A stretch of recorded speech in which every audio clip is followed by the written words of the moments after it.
I don't even know if we have 2 seconds. No, unfortunately not. We got to get started. Okay, thanks, Ben. Terry, you good? Okay. I'd like to call the Saline City Council meeting to order. If you'd please rise and join us for the Pledge of Allegiance. I pledge allegiance to the flag of the United States of America and to the republic for which it stands, one nation, under God, indivisible, with liberty and justice for all. You may be seated. Thank you for your attendance this evening. There's a sign-up sheet on the back table along with copies of the agenda and hearing devices if they're required. Members present this evening are Council Members Camara Sulak, Seo, Delorco, Gearbaugh, Rice will be absent. Mayor Pro Tem Dillon is here along with myself, Mayor Morrow. From City staff, we have City Manager O'Toole, Clerk Royal, Community Development Director Harrington, City Engineer Humphreys, Treasurer Cole will be absent. I don't see Wastewater Treatment Superintendent Briggs here, but we do have Parks and Rec Director Scruggs along with DPW Director Searles. I'd like to begin this evening with another moment of silence.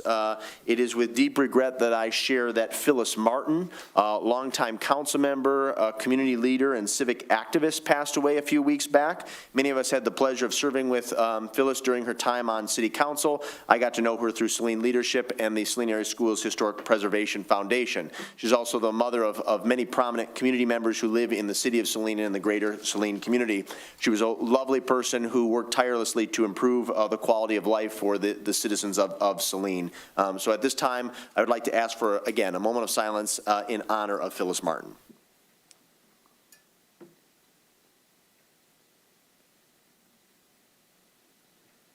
Thank you very much. At this time, the chair would entertain a motion to approve the agenda as amended, noting one minor change, and that is under business item 23-88. The date will be changed to May the 1st. Move as amended. Moved by Gearbaugh as amended, seconded by Seo. All those in favor of approving the agenda as amended signify by saying aye. Aye. Opposed say nay. Ayes have it. The motion carries unanimously. Can I get a motion now to excuse the absence of our colleague, Councilmember Rice? So moved. Moved by Camara Sulak. Was that seconded by Seo? Yes, sir. Thank you, sir. All those in favor of excusing the absence say aye. Aye. Opposed say nay. Ayes have it. The motion carries unanimously.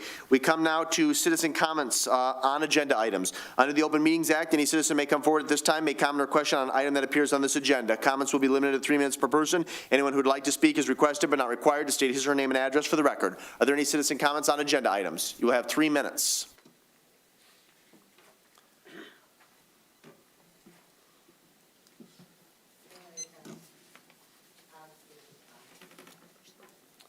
I don't believe it's on. Make sure the green light is illuminated at the base. There it is. There it is. Okay. Yep. I noticed on the agenda there's 3 ordinances again, and I would like to repeat that the ordinances, unless they are an emergency, I think that there ought to be a first reading so that people are aware of what's being proposed and they have time to make a comment either to council or to a public hearing, unless it's an emergency item. I think that is important to tell the people what you're proposing before you do it to them. Thank you, Mrs. Hess. Are there any additional citizen comments on agenda items?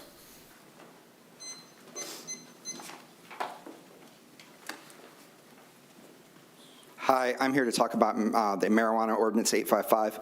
I'd like to recommend that the council approve this amendment to keep marijuana dispensaries away from our public parks. It's already 1,000 feet for public schools, and I believe it should be 1,000 feet within public parks as well. This will keep, hopefully keep the product off our parks and away from our ball fields to protect our children. Thank you. Thank you. Ben, appreciate that. Any additional citizen comments from those in the audience? Then I would defer to Clerk Royal. Did we receive any written comments in advance of tonight's meeting? We did. Okay, please. This is from Councilmember Rice. Dear Clerk Royal, though I will not be in attendance at tonight's council meeting due to a prior commitment, I would like to express my opinion regarding 2386, Ordinance 855 Marijuana Amendment. I do not support this amendment in its entirety due to the item number 1 as listed in the Community Development Director's memo, which adds a buffer zone of at least 250 feet around parks and museums. It is my opinion that we are over-regulating this ordinance and may be pushing potential applicants out of future opportunities. The city of Saline prides itself on its parks and historical facilities. I too feel very strongly that we should maintain the integrity of these community assets. However, as we can see with the crisp, appealing aesthetics and safe security of Rush Cannabis, these establishments are in no way an eyesore, nor are they an encouragement for young people to partake in what is still deemed illegal for them. If I were at council today, I would vote no for this amendment as it stands with item number 1. Thank you for your time, Nicole. Thank you. Any other written comments? No? Excellent. Then we move on to the consent agenda. The following consent agenda will normally be adopted without discussion. However, at the request of any citizen or council member, any item may be removed from the consent agenda for discussion. Moved as distributed. Moved by CO to approve as distributed. Is there a second? Second. Seconded by Kamir Sulak. All those in favor of approving the consent agenda, say aye. Aye. Opposed, say nay. Ayes have it, and the motion carries unanimously. Unfinished business, 23-70, special event policy revised. This will be a motion to approve or not to approve the revised special event policy. Move to approve. Moved by Gearbout to approve. Is there a second? Second. Seconded by Del Orco. Thank you, gentlemen. Who would like to begin? City Manager O'Toole? Yes, so this just includes the changes that we discussed at our previous meeting, as well as some clarification regarding third-party rentals. It was determined after speaking with Director Searles that the DPW is kind of in a position at this time to back away from being the intermediary to the rentals of those porta-johns and hand washing stations, especially given some changes in the recent relationship with the supplier. So our recommendation moving forward, because that supplier relationship has changed, is that special event organizers just contact directly for those services. We will, of course, still provide insight as to how many based on the size of the event and the location, things like that, but we will not be the party that directly books them. Very good. Again, this item was previously discussed, but seems like a reasonable and appropriate change to me. Are there questions for city staff? Ms. Dillon. Thank you. Just a quick comment and just to say thank you. There were a couple issues that we had brought to light, and I appreciate that they've been incorporated into the document. Anything else? Then we have a motion on the floor moved by Gearboss, seconded by Del Orco to approve. All those in favor say aye. Aye. Opposed say nay. Ayes have it, the motion carries unanimously. Excuse me. We move on to new business item 23-84, Mill Pond Riverwalk Additional Design Engineering. This will be a motion to acknowledge receipt of the memo and to approve or not to approve the professional services agreement from the Spicer Group in an amount of $63,200. Move to acknowledge. Moved by CO just to acknowledge. Is there a second? Second. Seconded by Gearboss. I'll get you on the next one, Mayor Pro Tem Dillon. City Manager O'Toole, would you like to begin, or do you want me to turn it over to Engineer Humphreys? I'm going to turn this one over to Engineer Humphreys. Very good. Please. Can you hear me? Yes, we can. It does work. Pull that mic just a little bit closer to you, Tesha. Okay, Thank you. here I am. I'm here, I have Jennifer Shahab with Spicer Group with me tonight. And I'm just going to do a quick introduction. You have my memo. This is a project that I inherited that had started, I think, probably multiple years ago.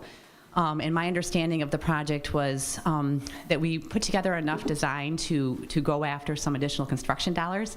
We had secured, this is for the Mill Pond Riverwalk, so basically connecting a path from the parking lot and off of Bennett Street all the way south along the impoundment of Mill Pond to Michigan Avenue. And we had secured $200,000 in connecting community grants maybe a year or so ago. The project estimate was around $750,000. So more recently, Community Development Director, Mr. Harrington, brought home another $800,000 for this project.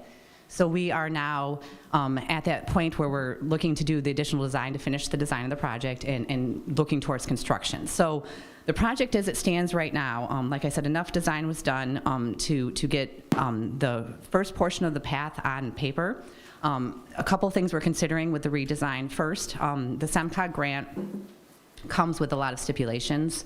It has to be a local agency project. We have to do the NEP. We have to do all of the wetland delineation. We have to do additional, to get the money, we have to do additional steps. So the bid package right now does not lack some of that documentation.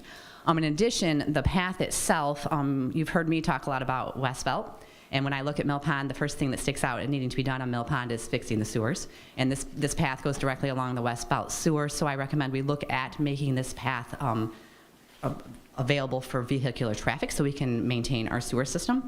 And I think the most important thing that we need to look at with this path is that a good chunk of it is in what I would call low-lying wet area, and we need to provide a positive outlet for that water and make sure that we're building this path on soils that can maintain, that can support the path. And so we're recommending additional borings and additional survey work so that the path can be designed to get what we want, which is a nice, long, lasting path. So what's in front of you now is a proposal to do all of that redesign I talked about. We're aiming for construction in 2025, in the summer of 25, going out for bids in the fall of 24, obligating the money and aiming to actually break ground in 2025. Very good, thank you. I appreciate that synopsis. One minor addition for the public record, and Director Scruggs can provide the actual name, because I always want to say the Ralph C. Wilson Foundation, but that's not accurate. So we actually received money from the largest sum from SEMCOG, second largest from Washtenaw County Connecting Communities, and then a smaller dollar amount in the amount of approximately 45,000. 45,000, right. Yeah. And remind me of the entity.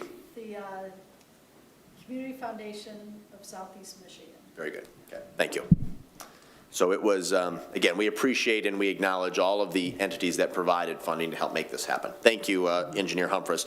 Questions for city staff or our guest from the Spicer Group? Mr. Seal. Just a comment. Anybody who thinks grant money is free has no idea, or they've never applied for one, because of the reporting requirements entailed with these monies.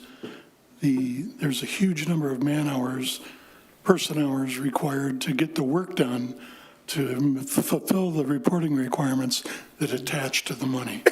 So that's all. Yep, I appreciate that comment. Mr. Gearbaugh. You mentioned about having to do additional steps for the SEMCOG grant qualifications. How much additional cost will that be for us as a city versus, or is it covered through the grant? Well, I did have a proposal that was going to come here on March 20th, and we found out we got the grant a few days before that, and I pulled it, the proposal. So our proposal from Spicer was $50,000 prior to realizing that we had to do the LAP process. So, About 13,000 or so. okay, thanks. And any additional match that we have to have, will all this cover, have you projected that this will cover everything that we will do in the mill pond, that we aren't going to? I'm hoping we have enough money to build the whole thing right now. Oh. And any of this in connection with our, the remainder of the walk that we're talking about going into behind Brecken Village and all that area, is there any potential to leverage this project to help assist in that kind of funding, to support that additional proposed trail that we've talked about? I do think that there are other funding opportunities for non-motorized type pathway connection things. When you're talking north of Mill Pond, I am not aware of any additional work the city has done as far as securing easements or looking at the grades. North of Mill Pond, that's going through the woods, there's substantial relief. I think we were proposing to follow our sewer easement, but I don't think we, the city, have done anything besides put a line on paper there. Like, we haven't secured the easements or looked at done any preliminary engineering up there. But that's still in our master plan. It absolutely, no, in fact, our master plan, I have it with me. We've got all kinds of, there's all kinds of lines on this master plan that are just that, lines right now in a master plan. If I can, Mr. Gearbaugh as well, in talks with other agencies that are, do regional trail systems, one of the asks of the city is, well, what are you going to provide us if we connect to you? What does the city stand to provide the border-to-border trail if they were to choose to make that investment to build a pathway out to Saline? So, having our own parks connected absolutely leverages us as a community to become more attractive to those types of regional connectivity projects, as well as other projects within the community, because we're building this robust trail system. So it's success begets success in a way in that sense. And then just clarify for me, Tesha, when you mentioned the West Belt Sewer and all the things that we're proposing that may go through Mill Pond, we will not be affecting this at any point where we have to rip it up? Well, that's what I'm hoping. That's not what our current capital plan says, though. Our current capital plan has all of this, getting completely ripped out for the West Belt Sewer. Because right now, we're calling for that West Belt Sewer to be upsized. We're requenching those numbers, but as is indicated, and I don't have a big copy of it, but it was attached to my memo. So all of that sewer that is highlighted is currently in our capital plan. But just to clarify again, if this got installed in 2025, it will not have to be changed if we do. We're definitely West not going to put it in and tear it out. No, to answer your question, I will not do that. No, we won't do that. But I just want to make sure that right now we have them, and spending money to make money. we have them in the same year right now. So the idea being that West Belt would be replaced right before this path got built. I'm hoping that the West Belt improvements come down and we're not replacing as much that's currently in the capital plan. But right now we're planning to do West Belt immediately and come right back, right behind it with this. So could we end up postponing this if the West Belt project needs to be delayed, or? That would be my recommendation if that's how that came together. Yeah, I would absolutely not want to build this path before we build it. If we have to upgrade West Belt, this should absolutely come after Is there a that. timeline on the 800,000? It has to be obligated in 2024, which means it has to be bid out by, I want to say maybe September-ish, the fall of '24. So coordination with the West Belt and this thing needs to be really pushed Tight. up and tight. Exactly. All right. I just want to make sure we don't spend a lot of time on this project and then end up having to not do it because the West Belt isn't coordinated with it. The West Belt's a bigger project and more important than this pathway.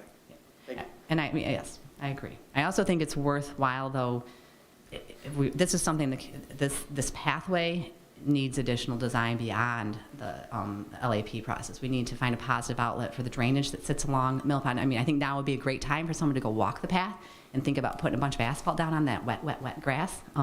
So we need. Well, and that kind of is the issue that came up was the design, because I always thought the design was going to be closer to the hill. And of course, when we start talking about the dam and everything else, so all of those items in the West Belt, I just don't want to make a project a priority that has too many other components to it that may cause us a lot more problems. So, thanks. I support that, absolutely. Let me jump to Mayor Pro Tem Dillon, and then I'll come back to you, Mr. Seal. Thank you.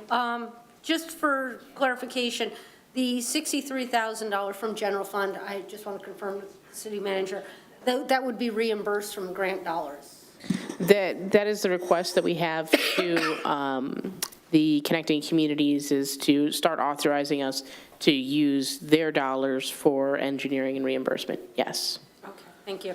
And just to tag on to Mr. Gearbaugh's question, how does this play into our discussions regarding the dam? Because if we're going to build a pathway along the side of a river that might not actually be there, it seems a little counterproductive. Yes. And as far as the dam, I do think that's many, many, many years in the future. I think with the dam, I anticipate that we are going to fail our 2026 inspection, and that's what's going to start us needing to plan for what we're going to do with the dam, like really get serious about it.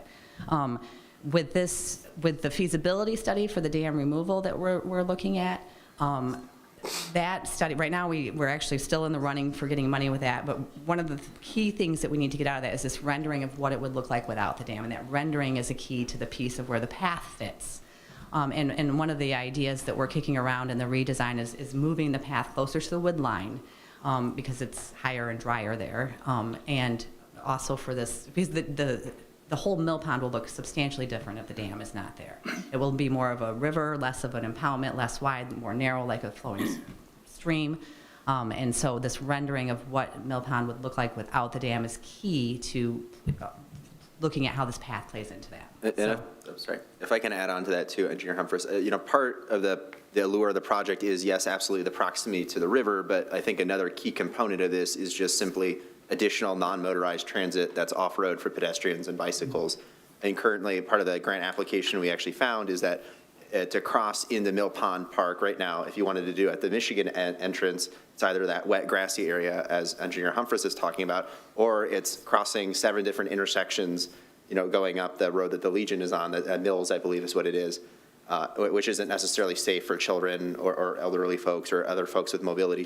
So even if it's not exactly proximate to the water itself, or if it's, a handful of yards away, at least we increase our non-motorized transit capacity and better connect our parks throughout the community. Oh, I wholly support that idea. Trust me, I can see the park and the play structure very clearly from my house, and it's like a 1.5 mile walk to get to it because you have to cross the street 5 times in order to get to the park. So I absolutely would love to see it connected. Mr. Seal. That brings up something that I saw today. In a quick perusal of the Michigan Municipal League magazine, they had a mention of a grant, speaking of free money, for building bridges in parks. I'm not sure whether that is enough money for us to expend the effort to go after one of those grants or not, but it came to mind. I've been looking at that bridge there and looking at where the limits of our actual ownership of, is it Stone, where the park ownership is? Because our biggest hurdle there is, off the cuff, is probably 88. Anything that we build needs to be ADA compliant. So when you have big relief, which we have at Mill Pond, that's a struggle you're going to have, which is just more engineering dollars potential, to construct whatever you're getting at to get the grades needed. But because I've been out there recently looking at this, I've had my eye over the water a little bit, thinking about where that bridge could hit. I'm not sure exactly where the property line is at this time, though. Mr. Seo, if you are able to find that information online as opposed to just in a magazine, please forward that on to staff so that they can take a look at it. I will do that. Very good. Mr. Commander Sulek, do you have a question, sir? Yeah, just a basic question as far as the soil types, and if a soil survey through the USDA was completed. Well, we actually took a few borings in the first round of design. We originally had, we're going to take 10, which is what we're recommending now. Apparently the city scaled that back to 3 borings. We took a couple at the proposed pier locations, but the one boring that we took along the path does validate my concerns. It was high organic content, and recommended full delineation of the extent of organic content, because the organic content was unlikely to support the load of even a non-motorized path, and they were expecting some settling within a few years was what the boring that we did take there in the proposed pathway. Okay, so some of it is the loam and the soil content, and some is the topography. Yes, absolutely, there's both. And if you look at old aerials of Mill Pond, you can see that Mill Pond was filled, which is where we're proposing the path. And I think it's between the 1960 and maybe 1975-ish aerials that, when the hospital site was built, and all of a sudden there's more grass down in Mill Pond and less swamp. And that's where the dog park is now. All of that area is just fill. That was filled at some point between 60 and 80. And that's the bad soils that we shouldn't be putting asphalt directly on top of without some geogrid or some additional engineering. And we're not allowed to put any fill to raise up the path? I know that would create a...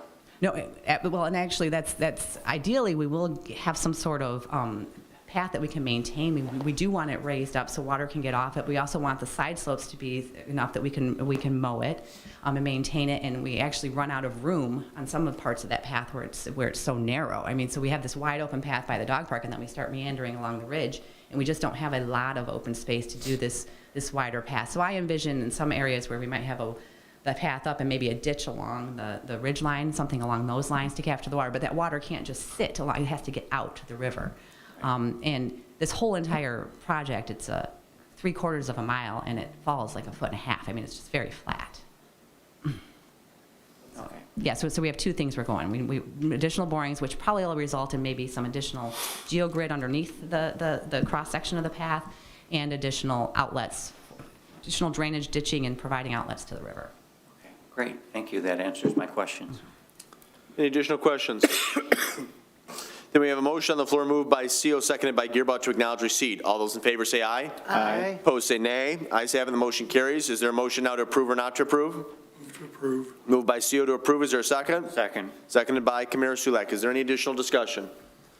Let me just say this. I appreciate everyone's work on this. Obviously, we're very excited to have acquired significant funding from external entities to help fund the construction cost of this project. When this was first proposed, I believe in one of my State of the City addresses, I suspect it was back in 2019, the goal was to use external dollars to subsidize in totality the construction costs of the project, and not to dip into our general fund and deplete our reserves. So I'm excited where we're at today. I do concur with Mr. Gearbaugh that coordination of this with West Belt sewer upgrades is going to be essential, and I look forward to hearing more on that in the ensuing months and years. City Engineer Humphreys and staff, if it gets to the point that additional dollars are needed to fund the construction of this project, please let us know, because there are sources that are available. I'm very interested in seeing the additional analysis and work that comes out of this professional service agreement. Let me say again that Mill Pond Park, arguably our nicest park, I think it's one of the nicest parks in Washtenaw County. The Saline River and the Mill Pond are, in my judgment, some of our greatest natural assets in the community, and we haven't done historically as good a job as I think we could have done leveraging those. And so that's the genesis for the Mill Pond Riverwalk. I will say, if you pardon the expression, I was down at Mill Pond and I walked the length of the park adjacent to the river with my dog last week. And again, I prefaced, apologize for the expression, but it sucked. The topography is beautiful, especially in the spring, summer, and fall, but it is so wet and really, quite frankly, difficult to traverse. So I'm excited to see that we're taking the next step, and I think it will be a phenomenal addition to the community circa 2026 when this project is complete. So thank you very much. Any additional comments? Then we have a motion on the floor moved by Steele, seconded by Kamir Sulak to approve. All those in favor say aye. Aye. Opposed say nay. Ayes have it. The motion carries unanimously. We move on to new business item 23-85, wastewater treatment plant support services owner representative amendment proposal. This will be a motion to acknowledge receipt of the letter from Arcadius to approve or not to approve an additional $100,000 for wastewater treatment plant support services by Arcadius. Do we have a motion to acknowledge and to approve or not to approve? Move to acknowledge. Just move to acknowledge, Mr. Seal? Yes, sir. Okay, and seconded by Gearbaugh. In the absence of Superintendent Briggs, City Manager O'Toole, would you care to comment? Absolutely. So we originally entered into a contract with Arcadis for, I would say, owner's rep services for the wastewater treatment plant rehabilitation project. That has taken us through the design phase, as we're now heading into the bid phase and pre-construction phase of the project. We're looking to increase the scope of that work and the dollars associated with it. And we would expect once we do have the construction phase geared up, there'll probably be yet another addition to this, similar to how we broke up the actual design, bid, and construction engineering services with Tetra Tech. This is following a similar path. And speaking on behalf of yourself and your subordinates at the wastewater treatment plant, you believe that engaging Arcadius has been worthwhile and you see great merit in continuing the relationship? Absolutely, absolutely. I think having their second set of eyes on this highly technical information has already proven itself highly valuable in a number of cases. And they've proven themselves extremely responsive to myself and staff. I don't know, Engineer Humphreys, if you'd like to add anything to that. Yeah, I mean, I agree with everything Colleen said, and what I'm going to add on to it is it's not just with the design that they're helping us with, but they're helping us operate this plant for the next 3 years while construction's undergoing. Tetra Tech has their hands full trying to make a very aggressive bid date here in a month or so, and Arcadis has helped us outline some interim operational things that we can do. They're working very directly with our staff, so I would say probably half of the money we've spent has been on that side of it. The other half has been on what Colleen talked a lot of, the design, and as we're getting ready for the 90% plans, we really look forward to their expertise. Very good. This is the key. That was the information I'm looking for. Questions for staff regarding this motion? Begin with Mr. Kamir Sulak. Thank you. So they're going to be helping us for the next 3 years. Does that mean that periodically there's going to be another part to where it's going to cost another $100,000, another $100,000, another $100,000 essentially? And I say that because the first part was $100,000 and the second part was. But is that what we're looking at? And do we have some kind of a endpoint in how much we're going to be spending with them? We do have budget amounts as far as SRF and such that are included in our ClearGov and our capital improvement plan, and we didn't account for both Tetra Tech and Arcadis when we did those budgetary numbers. The $100,000, you're right, was kind of a grab out of the hat when we first started this. Kind of 10% of what Tetra Tech was, and we're seeing that when they were at 85% of that is when they ultimately wrote the proposal and we came back here.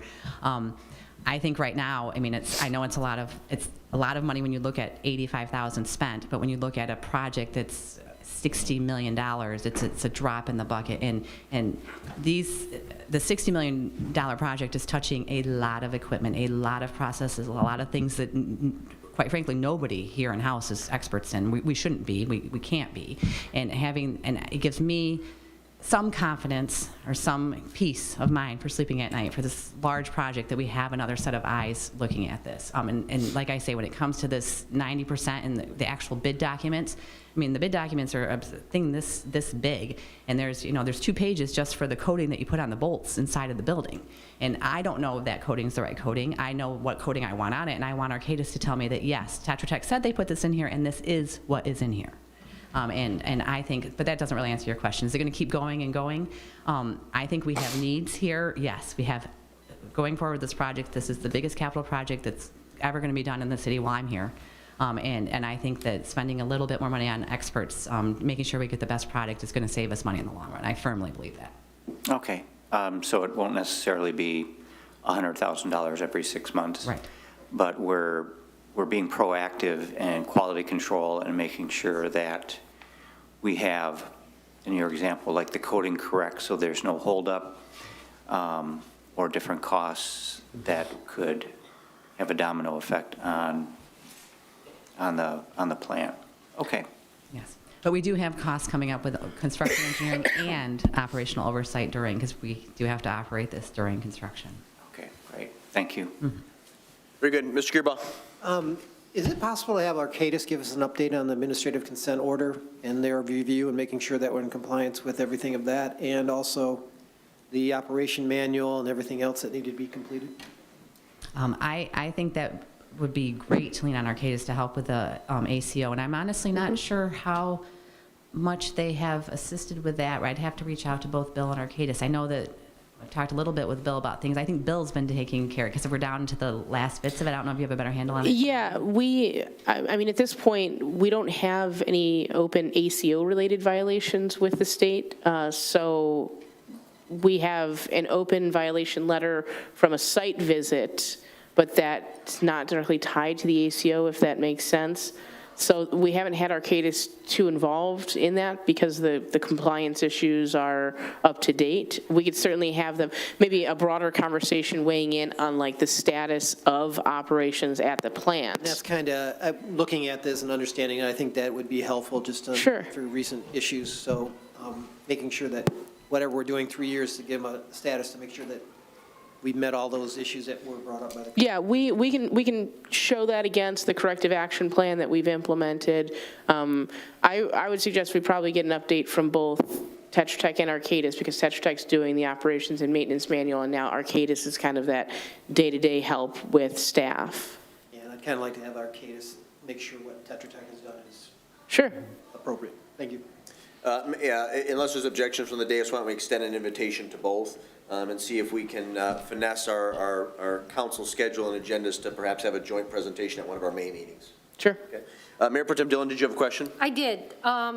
Again, to kind of continue the conversation from Mr. Gearbaugh, is Arcadis doing day-to-day operational things? Are they helping? Because it does seem like all of a sudden there are a lot of new pieces that are coming together.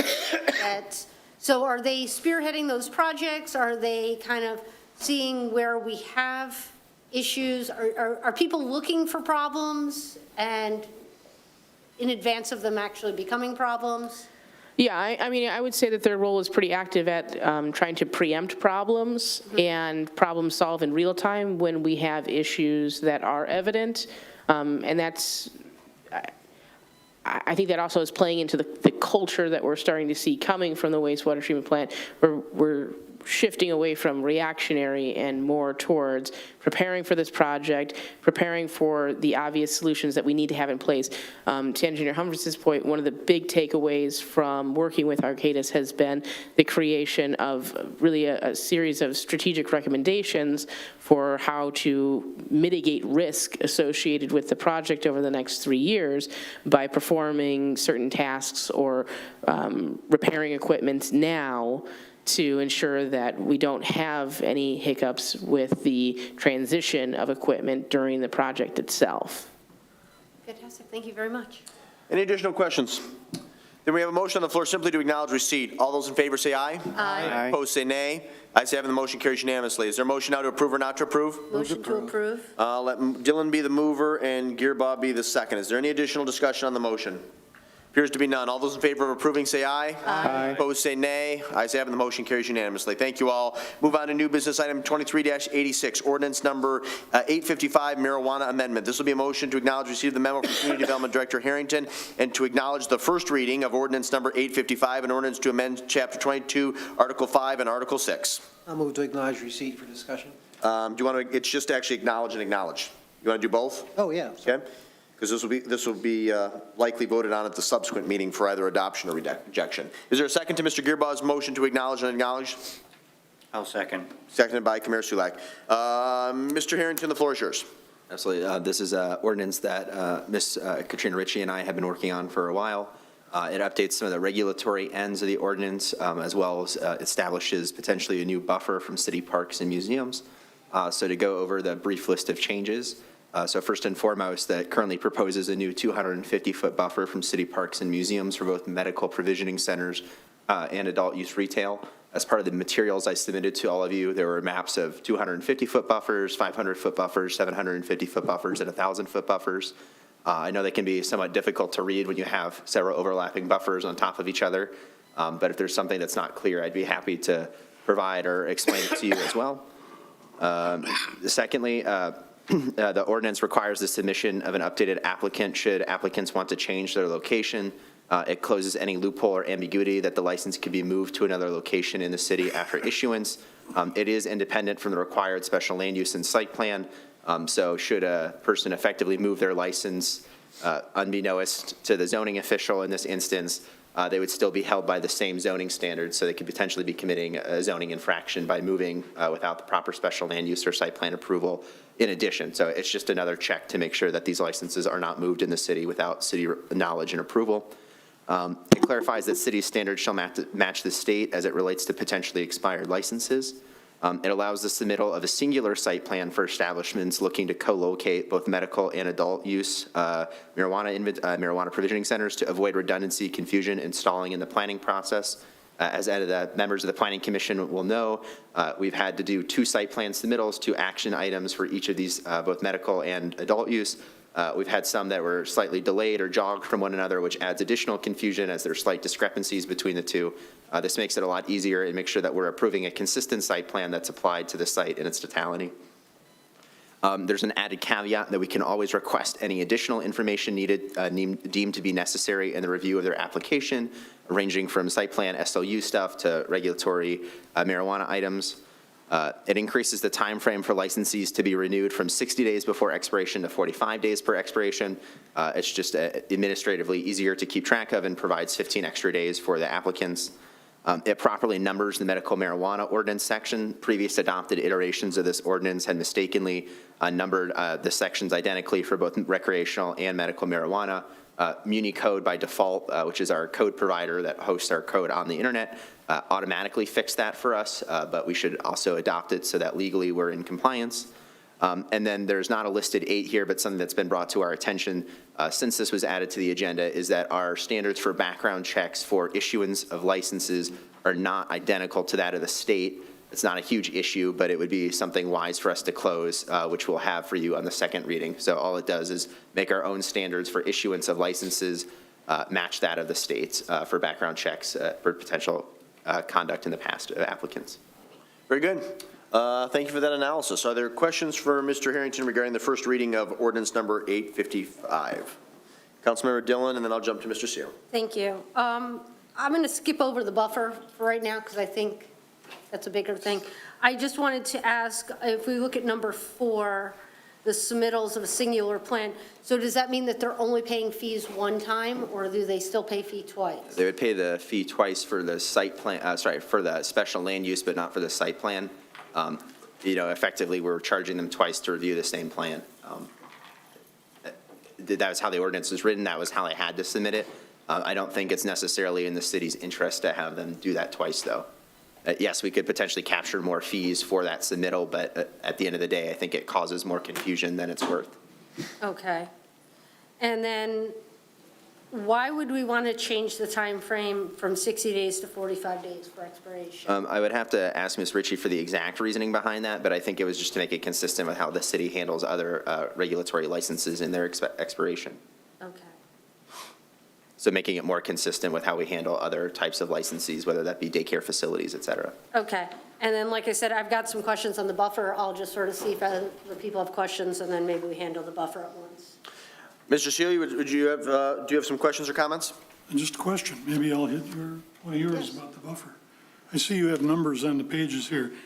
Is that how many marijuana establishments would be allowed with the increase in the size of the buffer? No, there's a slightly a bit of an issue with how that map was labeled. They're kind of a pain to create those buffer rings. It's more of a process than you probably imagine you would like it to be.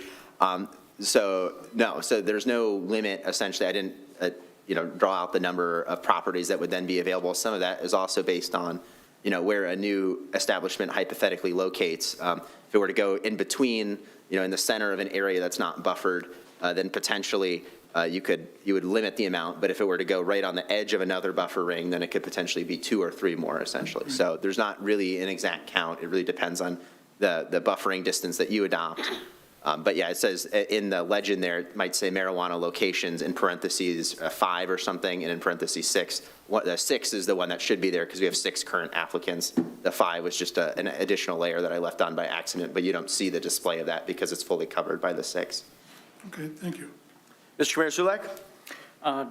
Yeah, so for the buffer, is there a state recommendation for how these buffers are put out in the distance? So besides the location being separate, I think it's 1,000 feet state requirement from public schools. So, no, it's all schools. So besides the buffer from schools, the state has no guidelines on this. Many communities chose to go through the competitive process for licenses as opposed to buffers. So this wouldn't apply to them. It was our opinion that if the intent of the ordinance is simply to prevent marijuana dispensaries from locating either immediately adjacent to or immediately proximate to parks, the 250 feet accomplishes that without becoming more burdensome and restrictive. However, if that's the council's prerogative, we can absolutely change the buffer to be 500, 750, 1,000 feet. Okay. So this isn't saying that it will bump up to 500, 750, and 1,000 in time? No. I just provided those maps in that sequential order. So there's 250, 500, 750, 1,000. So in the packet that you've been provided, that's. Okay. So we're at 250 right now? The proposal is 250. Right. Okay. Thank you. Mr. Gearbo, did you have any questions?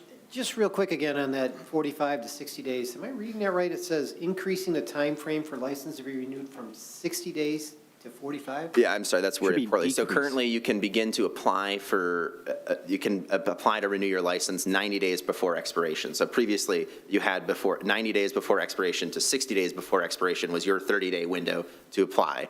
We're essentially working to increase that from 90 days to 45 days. So it gives them a 45-day window to renew their license as opposed to a 30. I apologize for the wording in that. Yeah. Thank Can you. the wording be modified and approved prior to a final adoption? The wording in the ordinance is correct. The wording in my memo is I see. vague. Okay. Thanks. After Ms. Dillon brought that up, I was like, well, I couldn't understand. The only other one I had a question about, well, again, would be is the distance, and I've gone back and forth on that, whether or not 250 or 500 or 750. My biggest concern has been having multiple different numbers and not being able to rationalize those in a legal situation or confusing people. So when we talk right now, we'd be 250 as you're proposing it right here. But everything else is 1,000, or is there another number in there somewhere else? That is correct. Everything else is currently 1,000 feet. So marijuana dispensaries must be located 1,000 feet away from each other, parcel line to parcel line. And then they must be 1,000 feet from schools, parcel line to parcel line now. And so the concern that if we were to go to 1,000 with this is that you feel that we could potentially put ourselves in jeopardy, or it really narrows down the locations within our? Well, if the intent was to allow marijuana in the C3 commercial district, you would completely prohibit any C3 properties from having marijuana established. And so, for example, if Rush or potentially the one at 813 West Michigan Avenue, which is still in the process, were to close, they would not be able to reopen at that location or any location on the west side of the city. And if that's the council's prerogative, 100%. But if it's not, then I think the 1,000-foot buffer is an unintended consequence of that. So you would close off the west side of town, essentially, from having marijuana dispensaries by increasing that park buffer to 1,000 feet. And right now that the Catholic school is going in there, that Yeah, I'm going to have to some of remake that, another but it buffer on doesn't- that one. But it for doesn't sure. necessarily wipe out, if we were to make this 1,000, we would basically, as you're saying, one way or the other, we're going to wipe it out, but the Catholic school doesn't necessarily prohibit. I would have to redo another buffer with a Catholic school in it, which I could probably do in like 20 minutes. So I'd have an answer for you by the next meeting, essentially. Yeah, it would just be helpful to understand what that is, because I think that's another piece that just needs to be thrown in here. Absolutely. So thank you for the understanding about 250. Any additional questions? Mayor Pro Tem Dillon. So, well, if you look at the map that's on page 79, that's the 1,000-foot buffer zone, it touches the school, so it's already buffered out. But, Whether, right, but the buffer doesn't go to the, yeah, so if you did 1,000 feet this way from the parks, it goes all the way to the schools. Okay, so I see your point. Then yes, it would, but yes and no, I guess is the answer to your question. It will the school will likely, looking at the map now, will likely buffer out most of the west side as well. right. But at this point, haven't we pretty much maxed out the spaces that we have available for dispensaries? So, I mean, this is just sort of, I'm not really sure what difference it makes at this point, because if we've already got 1,000 between them, and we've already sort of maximized the spaces that we have available in the areas in which we have available, we really don't have room for anybody else anyway. But they could move. Right, so there's a couple considerations there. One is, yes, for 2023, we've maxed out essentially, assuming that they open in the way that they're going to open and that they don't immediately tank and go out of business, then yes, we've maxed out. But 5 years from now, I have no idea what the marijuana industry in Michigan is going to look like. So that's a consideration for how are we writing this ordinance to affect these dispensaries in 5 years, assuming that, let's say, half of them close or you get buyouts and new people coming into the market. How does that work for the west side of town? How does that work for the east side of town? So it's more now into proactive planning for the future. It's not a clean slate because we already have several of them applying for the community, but really thinking, for the next generation or the next wave that might come 5 to 10 years from now, where do we really want these in our communities? It's kind of a second crack at the marijuana ordinance, if you will. So I guess it's more at your discretion with how you want to see them grow or appear in the community. I do have to say that I concur with what Mr. Gearboss said, that, keeping the 1,000 concept, I think, is the cleanest way of doing it. And I guess the whole purpose for me is understanding if we're looking at parks, I mean, should we categorize that the same way that we're categorizing a school?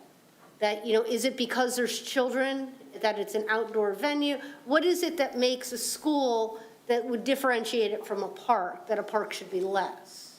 I would say that's fundamentally a policy question, so.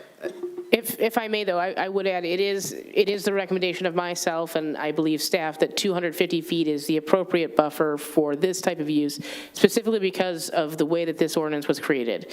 If council had not intended for the specific type of zoning that was included in this ordinance, then we should simply go back and create a new ordinance at this point, because we'll be buffering out that entire zoning district. So we would be creating a buffer that just guts the ordinance in and of itself and kind of exposes us to legal liability, because now we've created a district but don't have sufficient space to accommodate those. Yes. So we would just, if that's what council wants to do, start from scratch. Don't buffer out everything.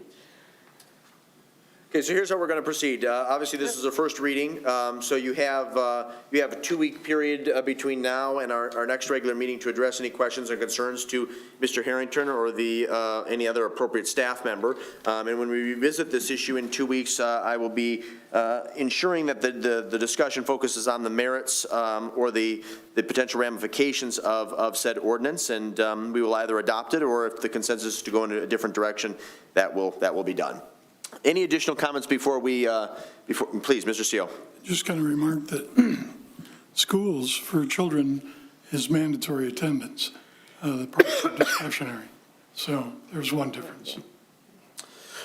Okay, we have a motion on the floor moved by Gearboss, seconded by Kamir Sulak to acknowledge and to acknowledge. All those in favor say aye. Aye. Opposed say nay. Ayes have it, the motion carries unanimously. We move on to new business item 23-87, ordinance number 854, creating a definition for public and quasi-public facilities. This will be a motion to acknowledge the memo from Community Development Director Harrington and to adopt or not to adopt ordinance number 854, amending Article 2, Section 2.06 of the Saline zoning code. Move to acknowledge. Second. Moved Moved by Dillon to acknowledge, seconded by Gearbaugh. Mr. Harrington, would you like to provide a brief comment? This is pretty straightforward.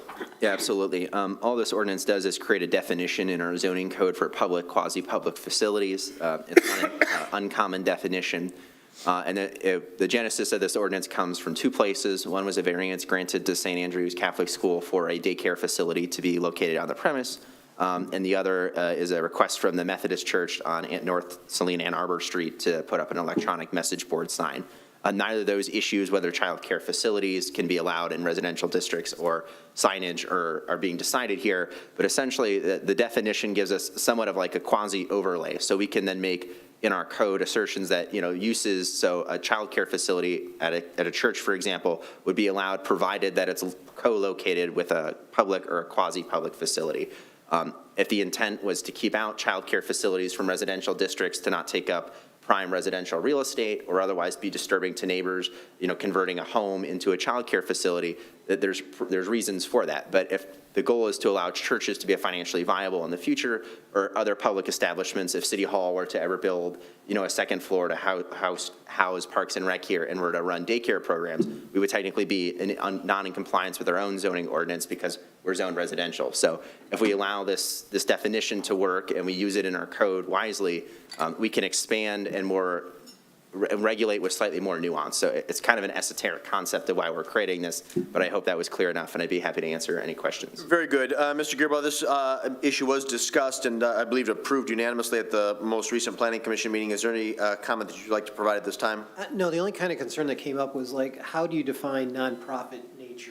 And being like the American Legion or any other nonprofit building, how do we categorize that, or how does that fall within the definition? And I think maybe giving that review to this group would be helpful. Yeah, absolutely. So we talked to legal counsel originally with the subsequent draft after the first Planning Commission meeting. So it was originally tabled because of it being rather vague. So it said facilities, and the only non-public facility listed on there was churches. So we had to expand that, obviously, to accommodate non-religious based not quasi-public facilities. So nonprofit in nature would include things like the 109 or the American Legion or institutions or organizations that are inherently nonprofit. So it's not charitable or philanthropic, which would potentially extend that use to people that participate in charitable and philanthropic actions but are not themselves nonprofit agencies.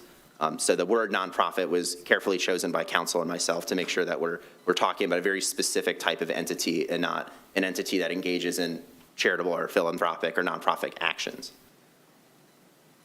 Other than that, the idea was this also came out of the ordinance review committee, because trying to figure out a way to allow some signage that might, as we go into technology and things like that, how to address the concerns that are unique to those type of structures, locations and things, but not to allow what happens in a commercial area versus what would happen in a residential. And again, this does not affect any kind of zoning or anything. The zoning beneath it will always continue to be what it is, and we'll revert back to it. But the definition could potentially allow for certain types of uses. That's true, too. And the definition doesn't necessarily, the creation of the definition is just a statement by the city. If this were to exist, this is how we would define it. But since it's not currently being proposed to be exercised in our code at all, there's no consequence essentially for creating it, and it doesn't have any other ramifications besides the city stating that this is in fact a thing that we're defining in our community. Thank you. Any questions for Mr. Harrington? Mayor Pro Tem Dillon. So are we just taking everything and clumping it under one title now? Is that what this is doing? Well, Because I'm in trying order- to look through this list as to what everything says. So are all of these categories now considered quasi-public facilities? they're all considered public, quasi-public facilities. And the reason for that is we can't, because of discrimination and because of religious discrimination, essentially, we can't say, child care facilities allowed in residential districts provided that they're co-located with a church. that would be a no-go from the state essentially, or from the federal government. So creating a definition that's more broad, that encompasses a larger concept, is a better use of our police powers essentially as a community, as opposed to trying to narrowly regulate a religious institution, if that makes sense. So yes, these are all considered public, quasi-public facilities for the specific purpose to avoid narrowly tailoring a regulation surrounding one specific type of quasi-public facility. Okay. And then, so if I wanted to, like, when I look at just the first one, uses of an educational, religious, nonprofit nature. So if I were to start some sort of a school at my house, or start my own church, would I then fall under this? Or like, what? There'd be multiple layers to it. So for example, a church is special land use in residential districts. So first and foremost, you would have to start by going through the special land use process to classify your home as a church. And then yes, if that was approved, you could potentially be classified as a quasi-public facility.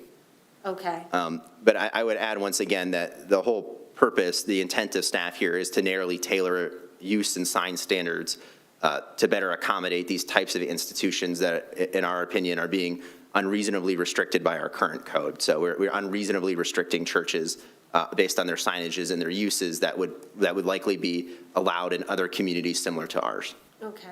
I guess what I'm getting, my overall arching concern is when we start talking about signs, now you're just opening this up that every park, every trail can have like signs that we normally would not allow in our community.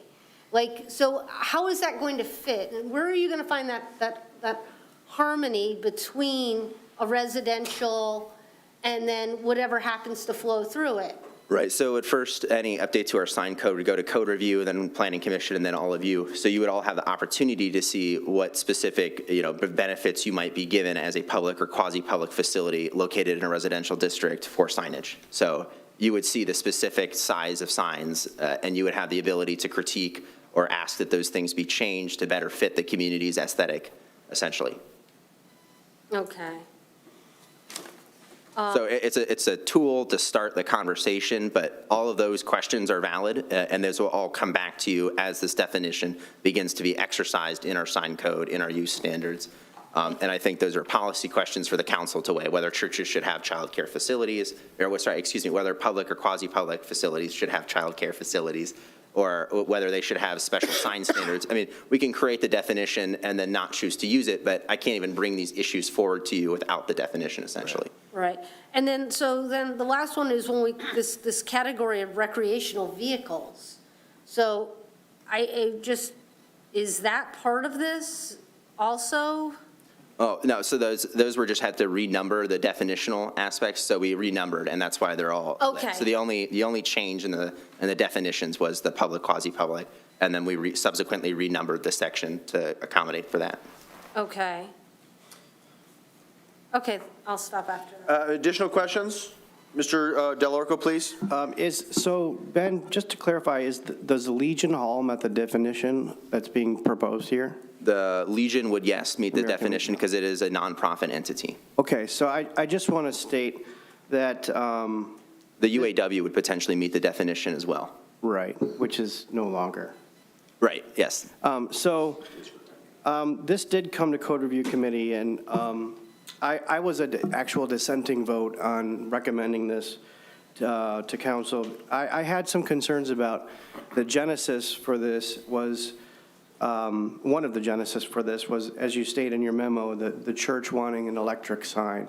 And we have a number of churches in our community that are embedded and couched in residential neighborhoods. And a number of churches, as the American Legion, right on Michigan Avenue. And I feel like the code was written to prohibit these types of signs from traffic distraction and light pollution in residential areas. And I feel like this potentially opens the door to that. And I understand you're just asking to more clearly define definitions in this particular ordinance, and then we can evaluate those on a case-by-case basis as we move along. But I just feel like it was, the Catholic Church was successfully able to request a variance for their purpose, and that variance was granted. And that is a mechanism that we have built into our code and planning to allow such circumstances to occur. So I don't see the need to articulate, regulate the nuance. I feel like there are maneuvers that can be executed to accomplish the same goal without doing anything at all. If I can add that too, so another interesting provision in our sign code is that building signs are not expressly allowed in residential districts at all. So signs affixed to buildings are effectively prohibited in residential districts. Now, is that the real intent of the code? I'm not here to say it because I don't know what the intent of that specific sign ordinance was. But for example, like the sign that was on the Fifth Corner building, not technically permissible under our sign code, but it exists because someone at some point approved it. So it's just things like that, which, you know, it's obviously not a house, so do they deserve any signage at all? I mean, and if we restrict all signage, then we also are opening ourselves up to litigation too. So there's more concerns here than just the electronic message board that I'd like to get across. It's really, I understand that we have the mechanisms to pursue variances and things like that, but even still, the variance given to the Catholic Church, the practical difficulty argument hinged on the fact that it is unreasonably unfair for churches not to have child care facilities because it is inherently part of the church's mission, and thus it's also inherently part of the church's financial viability. And that's a loaded statement, and if we went to court over it, I don't know what the exact ruling would be, but you know, we worked with the church to provide them a solution that would work for them, but in the long run, I don't know how viable variances for that type of activity are, and whether that argument is really going to hold up and stand its test. So. Real quick, before we vote on the motion to acknowledge receipt. Yeah, I just want to, you know, and even when you mentioned the number of signs, there's 3 signs on the Methodist Church. I don't know how all 3 of those signs got approved. So there is a lot of questions about activities that happen on public quasi. Fortunately, we can't do anything with the schools, but there needs to be a little more better way of, and a justifiable way. And I think that's the reason why we agreed to push this forward from planning. Okay, we have a motion on the floor moved by Dillon, seconded by Gearbaugh to acknowledge receipt. All those in favor signify by saying aye. Aye. Opposed, say nay. Ayes have it. The motion carries unanimously. Is there a motion now to adopt or not to adopt? Move to adopt. Moved by Gearbaugh to adopt. Is there a second? Second. Seconded by Seal. Is there any additional discussion? Appears to be none. All those in favor of adopting say aye. Aye. Aye. Opposed, say nay. Nay. Nay. Ayes have it, and the motion carries 4-2 with 1 absence. We move on to new business item 23-88, fire special assessment number 2, just setting the public hearing. This will be a motion to adopt or not to adopt resolution number 23-88, setting the public hearing for May 1st, 2023 for the purpose of special assessment levy in the amount of $536,500, which does not exceed 1 mil. Move to adopt. Moved by Gearbaugh to adopt, seconded by CO. This is pretty much perfunctory, but if you'd like to make any comment, I would welcome that. Yep, no, that's all, that we will have a public hearing May 1st to consider levying the 1 mil for Fire Special Assessment District. Very good. Any questions for the city manager? Any discussion? Then all those in favor of adopting say aye. Aye. Opposed say nay. Ayes have it, the motion carries unanimously. We move on to the discussion portion of our agenda. I'll start with Councilmember Del Orco and end with Councilmember Kamara-Sulak. Any commission, committee, or task force reports? Yeah, just quickly, the Environmental Commission met and spent the majority of its time trying to iron out the nuances of the various grant opportunities to allow for increased electric vehicle charging in the city parking lots. And as we start to dive into the weeds of these various grants, we're looking at a lot of strings attached with them and pros and cons. And we want to try to set up a meeting with DPW Director Searles and the city manager, and been struggling to get everybody in the same room due to traveling schedules, but we're working on that, and that will be coming soon. Very good. Appreciate that update. Mr. Gearbaugh, any commission, committee, or task force reports? Not at this time. Mayor Pro Tem Dillon? Not at this time. Mr. Seal? None, sir. Mr. Kamara-Sulak? Not at this time. Easy enough. Councilmember Del Orco, any reports or other announcements? I have nothing else. Mr. Gearbaugh? None. I have 2. I spoke to Director Scruggs today, who wanted to remind council and the community to please complete our online survey for the future of the rec center. I placed some cards in your mailbox. They have been distributed in a variety of places, including the front counter of City Hall. The website for everyone's reference is surveymonkey/r/Saline Rec Center. And then Director Scruggs, remind me of the terminology used. There's a engagement table as you enter the rec center, and there are some surveys and some Well, we are soliciting input from not only our current customers, but maybe future customers and community residents, and you do not need to be a member of the rec center to enter the building to review the material that's on the engagement table or to submit any of the surveys that are provided therein. Additionally, I was provided a update from the Saline Celtic Festival last week. I reached out to Terry Murphy to inform her of the resolution that was on our consent agenda this evening, and was provided a bit of an update that I'd like to share. I do want to clear up some confusion that exists in the community.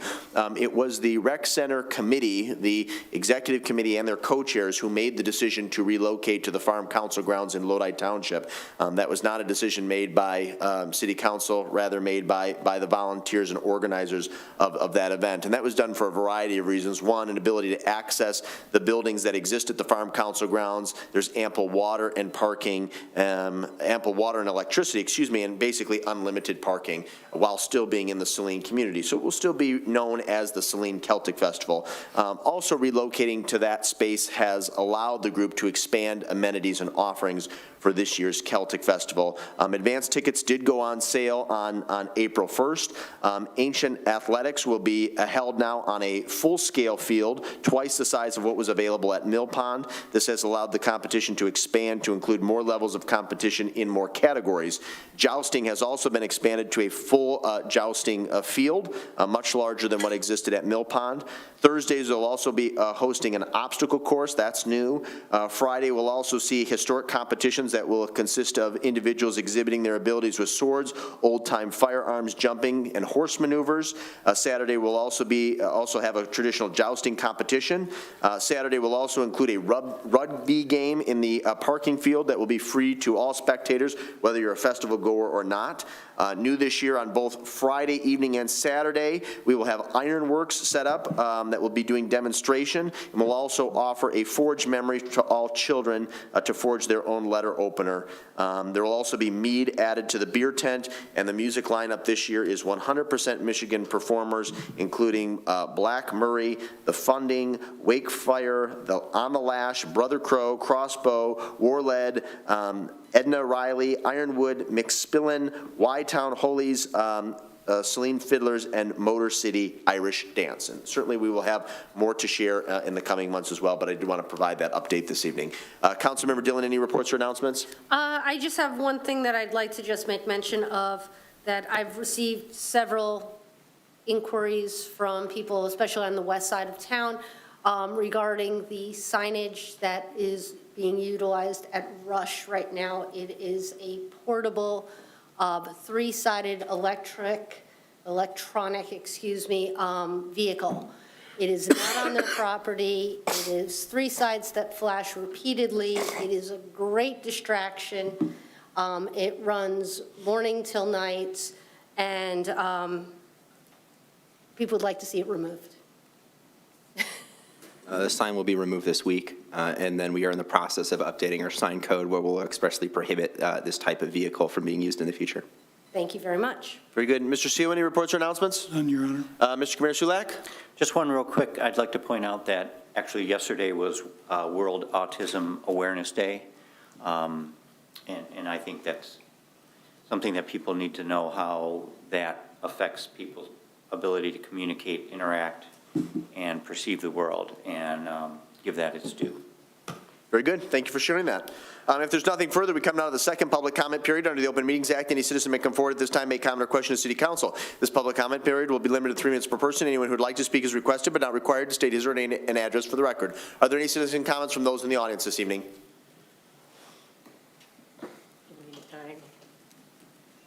Get older takes longer. Mary Hess. I got my water bill, as I think most people are getting their water bill. And I've mentioned it a couple times. The islands that are in the township but get surrounded by city property, they have their streets cleaned of snow, they have street lights, but they pay township taxes. And I've brought this before council. This is the third time. And I was wondering how the council feels about going to the Boundary Commission to have those islands annexed, because I think we're getting screwed. And, I mean, they pay the township taxes, yet they have the city water and sewer, and they aren't paying any more of the water and sewer than you and I are. And I think it's important as far as what is the feelings of the council as far as annexation or providing water and sewer to people outside the city. Thank you. Are there any additional citizen comments this evening? There appear to be none in the audience. Clerk Royal, did we receive any in advance of tonight's meeting in which the individual wanted their comments read at this time? City Manager O'Toole, per the last comment, perhaps we can get an update on the islands that exist within our corporate limits at a future meeting, and also strategies to bring those into our corporate limits.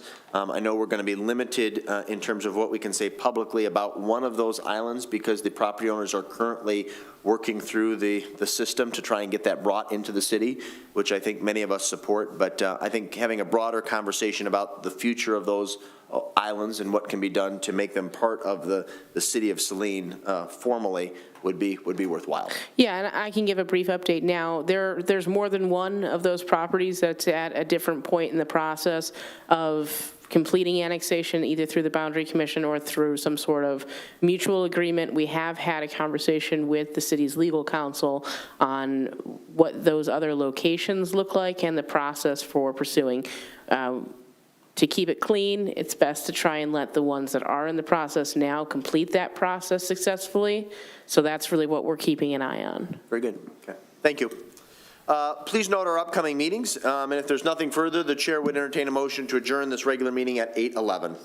Moved by Gearbaugh. Is there a second? Second. Seconded by Del Orco. All those in favor of adjourning signify by saying aye. Aye. Opposed, say nay. Ayes have it. Meeting is adjourned. Thank you all. Good job, Mayor.